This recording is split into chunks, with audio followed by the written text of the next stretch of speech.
इस वीडियो में हम लोग HAP को स्टार्ट कर रहे हैं और बी फार्म डी फार्म के फर्स्ट सेमेस्टर में HAP का यह पहला यूनिट है और पहला यूनिट में 3 चैप्टर है। तो फर्स्ट चैप्टर हम लोग शुरू करेंगे, इंट्रोडक्शन टू ह्यूमन बॉडी। 2 और चैप्टर है, एक है सेलुलर लेवल ऑफ ऑर्गेनाइजेशन और एक है टिश्यू लेवल ऑफ ऑर्गेनाइजेशन। लेकिन हम लोग पहले स्टार्ट करें पहला chapter, introduction to human body. तो सबसे पहले HAP को समझते हैं, HAP का डिफिनेशन वगैरह देखते हैं। तो HAP का मतलब होता है ह्यूमन एनाटॉमी एंड फिजियोलॉजी। तो पहले देखते हैं एनाटॉमी को। एनाटॉमी का मतलब होता है कि science of body structures. Body का जो भी ह्यूमन बीइंग है, ह्यूमन बीइंग कैसे बना है, उसका स्ट्रक्चर क्या है, उसका बॉडी के स्ट्रक्चर के बारे में पढ़ा जाता है, उसको बोलते हैं anatomy, the study of science of body structures. और यहाँ पर मैंने लिखा है रिलेशनशिप। रिलेशनशिप का मतलब है कि जो भी बॉडी स्ट्रक्चर होगा, जैसे बोन ले लेते हैं, हैंड का बोन, पैर का बोन, तो उनके बीच में रिलेशनशिप क्या होगा, स्ट्रक्चर्स के बीच के रिलेशनशिप भी पढ़ा जाता है एनाटॉमी में। तो the study of science of body structures and their relationship is called anatomy.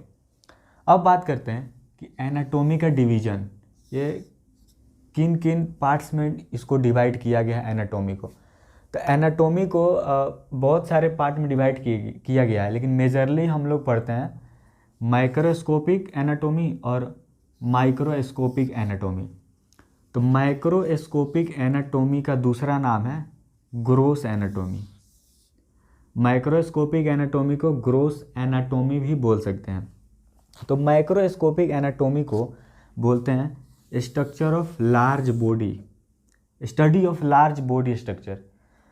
Body में जो लार्ज पार्ट है, जब लार्ज पार्ट के बारे में पढ़ाई करते हैं तो उसको बोलते हैं माइक्रोस्कोपिक। यहाँ पर मैक्रो का मतलब ही होता है, जैसे माइक्रो है ना, तो मैक्रो का मतलब होता है बिग या फिर लार्ज, और यहाँ पर है माइक्रो। माइक्रो का मतलब होता है बहुत ज़्यादा छोटा, मतलब इसको टाइनी पार्टिकल्स भी बोल सकते हैं हम लोग। तो माइक्रो, तो माइक्रो का मतलब है कि लार्ज पार्ट। तो study of large body structure के बारे में पढ़ेंगे तो उसको बोलेंगे माइक्रोस्कोपिक एनाटॉमी या फिर ग्रोस एनाटॉमी, इसका दूसरा नाम है। और इसका सेकेंड डिवीजन है माइक्रोस्कोपिक एनाटॉमी। तो माइक्रो मतलब छोटा, टाइनी पार्टिकल्स, बहुत छोटा। तो study of very small structures, body का वैसा स्ट्रक्चर्स जो काफ़ी ज़्यादा स्मॉल है, उसके बारे में जब स्टडी करते हैं तो उसको बोलते हैं माइक्रोस्कोपिक एनाटॉमी। और वैसा स्मॉल स्ट्रक्चर जो हम लोग अपने आँखों से एकदम ऐसे नेकेड आई से हम लोग नहीं देख सकते हैं, उन सभी पार्ट के बारे में पढ़ाई करने को बोलते हैं माइक्रोस्कोपिक एनाटॉमी। अब माइक्रोस्कोपिक एनाटॉमी में एग्जांपल है जैसे कि साइटोलॉजी। साइटोलॉजी का मतलब होता है कि स्टडी ऑफ सेल्स, कोशिका। जब कोशिका के बारे में पढ़ते हैं तो उसके स्टडी को बोलते हैं, the study of cells is known as cytology. तो सेल्स को हम लोग देख नहीं सकते हैं, इसलिए माइक्रोस्कोपिक एनाटॉमी के अंदर में आया है। अब एक है हिस्टोलॉजी। हिस्टोलॉजी का मतलब होता है स्टडी ऑफ टिश्यूज। टिश्यू के स्टडी को बोलते हैं हिस्टोलॉजी। अब बात करते हैं नेक्स्ट पॉइंट का। पहला तो हो गया एनाटॉमी, यहाँ पर HAP में था ना ह्यूमन एनाटॉमी, एनाटॉमी कंप्लीट। अब फिजियोलॉजी। तो जब फिजियोलॉजी की बात करेंगे तो ये वर्ड में ही इसका डेफिनेशन, इसका कहानी छुपा है। पहले इसको वर्ड को देखते हैं। यहाँ पर है फिजियो, PHYSIO, फिजियो। फिजियो का मतलब होता है फिजिक्स, मतलब कि बॉडी का जो पार्ट होता है उसका मैकेनिज्म क्या है, वो कैसे काम करता है। तो वहाँ पर फिजिक्स का मतलब होता है कि मैकेनिज्म, बॉडी का पार्ट्स का मैकेनिज्म, जैसे मशीनरी सिस्टम है एक तरह का। अभी आगे समझते हैं। फिजियो का मतलब फिजिक्स और लॉजी का मतलब स्टडी। बॉडी पार्ट्स के स्टडी, बॉडी पार्ट जो शरीर का जो पार्ट है वो फंक्शन कैसे करता है, कैसे काम करता है, उसी को बोलते हैं फिजियोलॉजी। तो यहाँ आप देख सकते हैं study of the body parts function कैसे काम करता है। एग्जाम्पल में देखते हैं डाइजेस्टिव सिस्टम। जैसे कि हम लोग जब खाना खाते हैं तो खाना खाएं तो मुंह में खाना लिए तो उसको चबाएं, दांत चबाया, फिर इसोफेगस से अंदर गया, फिर अंदर स्टमक में गया, था स्टमक में अदर प्रोसेस हुआ, अदर मैकेनिज्म हुआ, फिर स्मॉल इंटेस्टाइन में जाएगा। तो वो पूरा फंक्शन है ऊपर से लेकर नीचे तक। तो उसी फंक्शन को जब बॉडी पार्ट्स के फंक्शन को जब स्टडी करते हैं तो उसको बोलते हैं फिजियोलॉजी। एग्जाम्पल में था डाइजेस्टिव सिस्टम और रेस्पायरेटरी सिस्टम। रेस्पायरेशन करना, सांस लेना इनहेल करना, और कार्बन डाइऑक्साइड को एक्सहेल करना। तो यहाँ पर हम लोग समझ लिए हैं एचएपी को के बारे में, एनाटोमी और फिजियोलॉजी। अब नेक्स्ट इसी में एक टॉपिक है, पहला टॉपिक है डेफिनेशन। एचएपी के बारे में थोड़ा सा ओवरव्यू लेना। एक पॉइंट है, एक टॉपिक है जिसको बोलते हैं levels of structural organisation. Levels of structural organisation, इसका मतलब है कि कोई भी अगर ऑर्गेनिज्म बन रहा है, कोई भी बॉडी बनेगा, कोई भी बॉडी या फिर लाइफ या फिर लिविंग ऑर्गेनिज्म कोई भी बनेगा, जब प्रोड्यूस होगा तो वो कैसे बनेगा।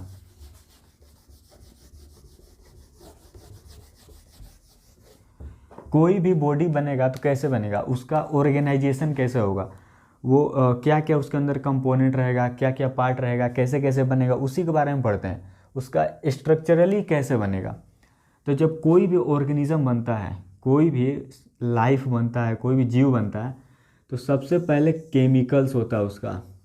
सबसे पहले केमिकल्स होते हैं। केमिकल्स का मतलब यहाँ पर एटम के बारे में बात हो रहा है, एटम के बारे में बात हो रहा है। जैसे सेल्स है, सेल्स हम लोग जानते हैं कि यह लाइफ का बेसिक यूनिट है, बेसिक यूनिट ऑफ लाइफ। मतलब लिविंग थिंग्स का, लिविंग ऑर्गेनिज्म का बेसिक यूनिट होता है सेल्स। तो सेल्स के अंदर में ढेर सारा कंपोनेंट होता है, ढेर सारा सेलुलर ऑर्गेनेल्स होता है। यहाँ न्यूक्लियस है, सेलुलर ऑर्गेनेल्स होता है सेल के अंदर। तो ये जो सेलुलर ऑर्गेनेल्स है ये भी तो किसी ना किसी चीज़ से बना होगा।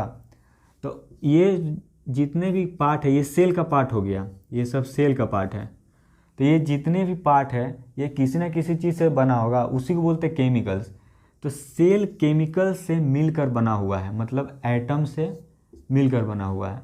इसीलिए बोल रहे पहले केमिकल लेवल होता है, फिर ढेर सारा केमिकल जुड़ के सेल का पार्ट बन जाता है, फिर देन बनता है sales.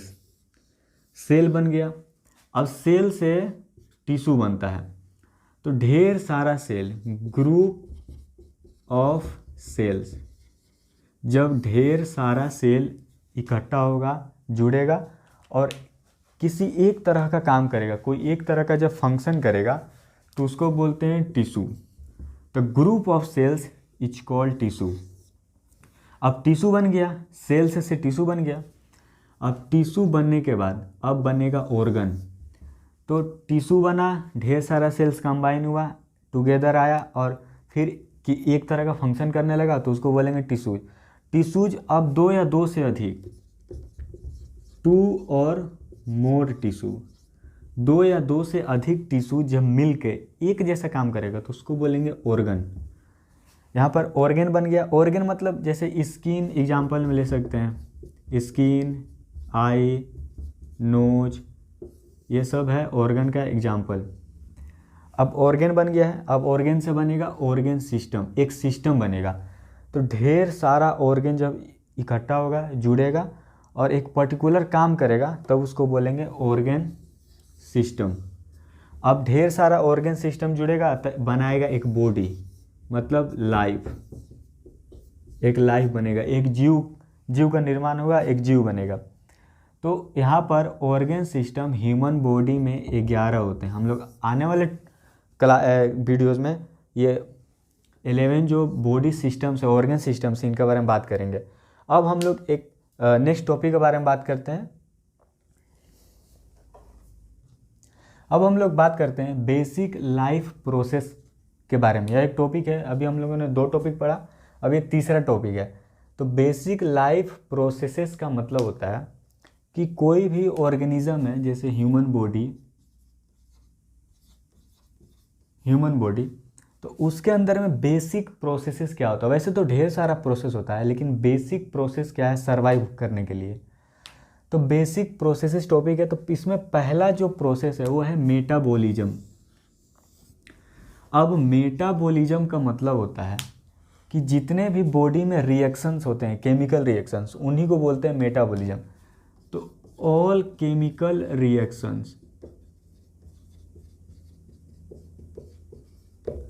All chemical reactions is called metabolism. अब केमिकल रिएक्शंस होगा तो एनर्जी भी निकलेगा, तो एनर्जी भी निकलता है मेटाबॉलिज्म में।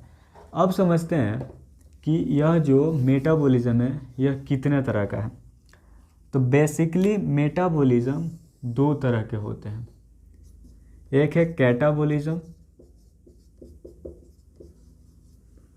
और एक होता है एनाबॉलिज्म।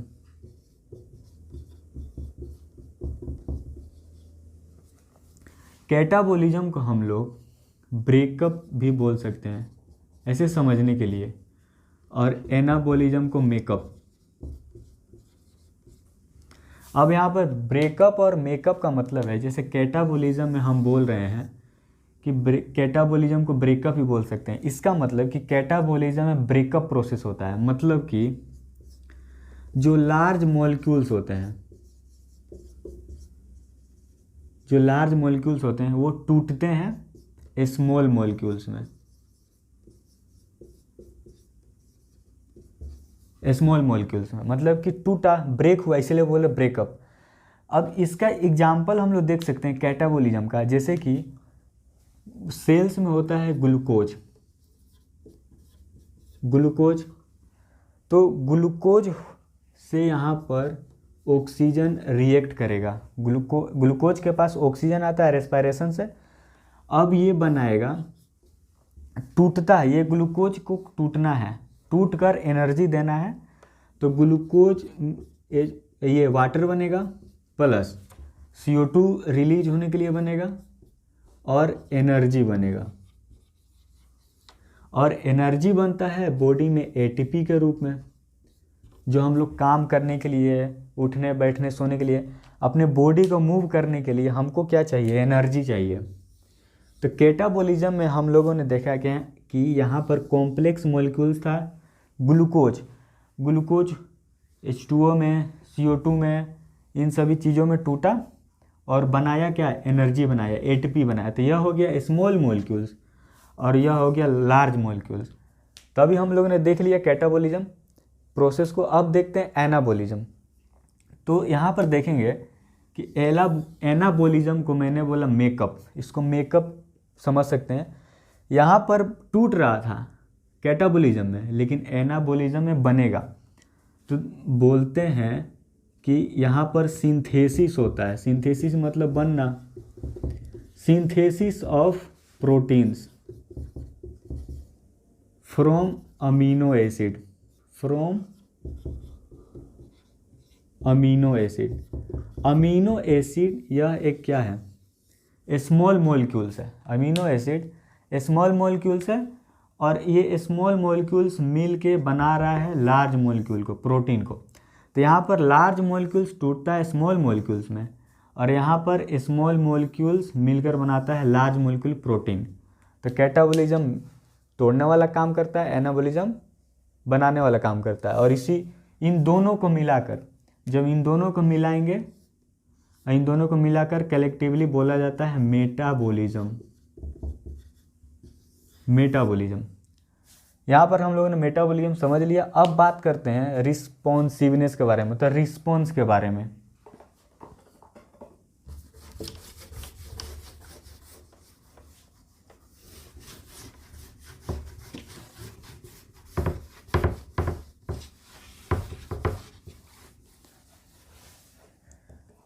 रिस्पॉन्स के बारे में कि बॉडी में एक और प्रोसेस होता है जिसको बोलते हैं रिस्पॉन्सिवनेस। रिस्पॉन्स मतलब, तो रिस्पॉन्स का मतलब होता है, अब जैसे कि एक बॉडी है, एक ह्यूमन बॉडी है।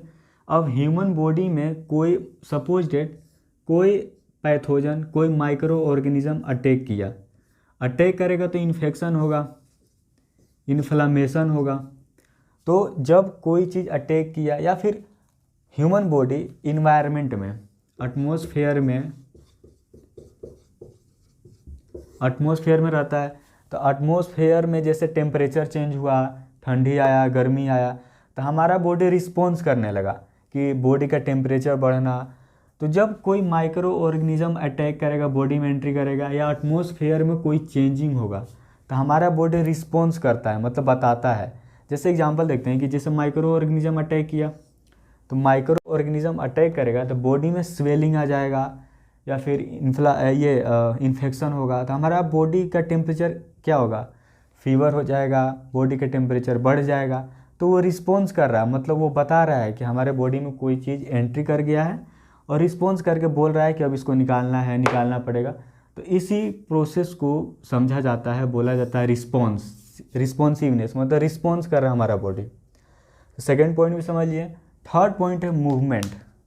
अब मूवमेंट का मतलब होता है, सभी जानते हैं मूवमेंट का मतलब मूव होना। तो मूव होने का मतलब, अब जैसे कि नॉन लिविंग थिंग्स है, नॉन लिविंग कोई चीज़ रहेगा, कोई भी ऑब्जेक्ट अगर रहेगा नॉन लिविंग, तो बिना किसी एक्सटर्नल फोर्स के वो एक जगह से दूसरी जगह नहीं जाएगा। जैसे अगर कोई ऑब्जेक्ट है, ये हो गया ऑब्जेक्ट, तो कोई भी ऑब्जेक्ट है ये एक जगह से दूसरी जगह नहीं जा सकता, अपने आप नहीं जाएगा, इसको कोई ना कोई लेकर जाएगा, तो उसको बोलेंगे एक्सटर्नल फोर्स। और जो लिविंग थिंग्स है, कोई लिविंग ऑर्गेनिज्म है, ह्यूमन है, तो वो अपने आप चला जाएगा, मतलब उसके अंदर में क्या है, मूवमेंट है। तो मूवमेंट भी समझ लिए। अब बात करते हैं ग्रोथ के बारे में। यहाँ पर एक और बात है कि मूवमेंट में जब लिविंग ऑर्गेनिज्म होता है, लिविंग थिंग्स होता है, तो उसको मूव करने के लिए किसी एक्सटर्नल फोर्स की ज़रूरत नहीं होती, वो खुद ही करता है। अब बात करते हैं ग्रोथ के बारे में। यहाँ पर ग्रोथ है, तो ग्रोथ का मतलब होता है जैसे कि हम लोग प्लांट भी देखते हैं कि जब प्लांट को हम लोग लगाते हैं तो छोटा होता है, फिर बड़ा होता है, फिर उससे बड़ा, फिर चौड़ा भी होता है और बड़ा भी होता है। मतलब कि मास, मतलब कि साइज भी इंक्रीज हो रहा है और हाइट भी बढ़ रहा है, तो उसको बोलते हैं ग्रोथ। मतलब उसमें ग्रोथ हो रहा है, छोटा से बड़ा होना, उसी को बोलते हैं ग्रोथ। ये बहुत ईजी था। अब बात करते हैं डिफ्रेंशिएशन के बारे में। यहाँ पर है डिफ्रेंशिएशन, ये थोड़ा समझने लायक ये पॉइंट है डिफ्रेंशिएशन, कि बॉडी में डिफ्रेंशिएशन का मतलब क्या है। अब जैसे एक एग्जांपल के तौर पे हम लोग समझ सकते हैं, जैसे कि टेस्टिस है मेल में, ह्यूमन मेल में टेस्टिस है, तो टेस्टिस में सेल्स होता है स्पर्मेटोगोनिया। अब स्पर्मेटोगोनिया में डिफ्रेंशिएशन होता है। डिफ्रेंशिएशन का मतलब होता है कि चेंजेस होना, मतलब कि यहाँ पर एग्जांपल देखते हैं तब समझ में आएगा। स्पर्मेटोगोनिया है, स्पर्मेटोगोनिया में डिफ्रेंशिएशन होगा और यह एक तरह का इमेच्योर स्पर्म है, ऐसे हम लोग बोल सकते हैं समझने के लिए, इमेच्योर स्पर्म है। तो इसके अंदर में डिफ्रेंशिएशन होगा, सेल डिवीजन होगा, तब ये जाके बनेगा मेच्योर सेल, मेच्योर स्पर्म या फिर स्पर्मेटोजोआ।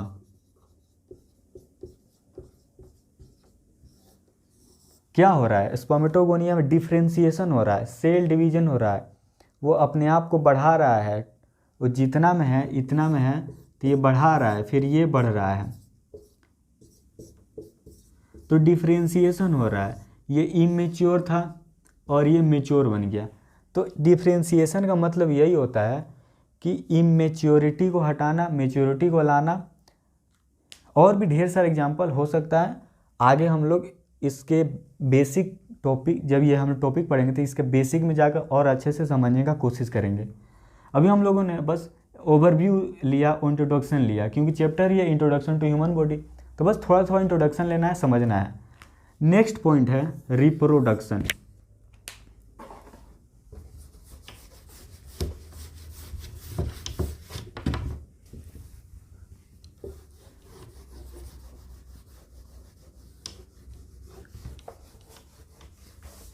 नेक्स्ट पॉइंट है रिप्रोडक्शन। रिप्रोडक्शन के बारे में हम लोग कुछ ना कुछ तो ज़रूर जानते हैं, थोड़ा सा इसको और अच्छे से समझने का कोशिश करते हैं। तो रिप्रोडक्शन होता है ह्यूमन में, लिविंग थिंग्स में, ह्यूमन में रिप्रोडक्शन होगा। तो ये रिप्रोडक्शन क्यों इम्पोर्टेंट है? रिप्रोडक्शन तो इम्पोर्टेंट है सर्वाइवल के लिए, ताकि इंसान सर्वाइव करे, जेनरेशन बढ़ाने के लिए, अपना जेनरेशन, एक जेनरेशन से दूसरा जेनरेशन बढ़ाने के लिए रिप्रोडक्शन करना तो ज़रूरी है। रिप्रोडक्शन ह्यूमन में होगा तो एक होगा मेल और एक होगा फीमेल। तो यहाँ पर मेल से आएगा स्पर्म और फीमेल से आएगा ओवम, और इन दोनों को बोला जाता है गैमीट्स। थोड़ा सा इंट्रोडक्शन लेते हैं। और ये स्पर्म बनता है टेस्टिस में, टेस्टिस में ओवम बनता है ओवरी में। तो ये टेस्टिस और ओवरी दोनों को मिलाकर बोला जाता है गोनेड्स, गोनेड्स बोला जाता है। जहाँ पर गैमीट बना मेल का फीमेल का, उस पार्ट को बोल रहे हैं, उस ऑर्गन को बोल रहे हैं टेस्टिस, ओवरी, और दोनों को कलेक्टिवली बोला जाता है गोनेड्स। तो यहाँ पर स्पर्म आ गया है और ओवम आ गया है। अब यहाँ पर स्पर्म ओवम आया तो ये दोनों मिला, मतलब फ्यूज हुआ, फ्यूज हो गया। फ्यूज होने के बाद फर्टिलाइजेशन होगा, फर्टिलाइजेशन हुआ। अब फर्टिलाइजेशन होने के बाद जो सेल बनेगा उसको बोलेंगे जाइगोट। अब जाइगोट बनने के बाद एम्ब्रायो बनता है। फिर यहाँ से प्रेगनेंसी का जो जेनरेशन है जो 9 मंथ्स का होता है, फिर यहाँ से स्टार्ट होता है। तो इस तरह से रिप्रोडक्शन था, थोड़ा सा ओवरव्यू। अब हम लोग फिर एक नेक्स्ट वीडियो में बात करेंगे, और जो इसका जो इंट्रोडक्शन टू ह्यूमन बॉडी का जो टॉपिक छोटा है, होम्योस्टेसिस और बॉडी सिस्टम्स है, और एक है एनाटॉमिकल टर्मिनोलॉजी है, उसके बारे में बात करेंगे नेक्स्ट वीडियो में।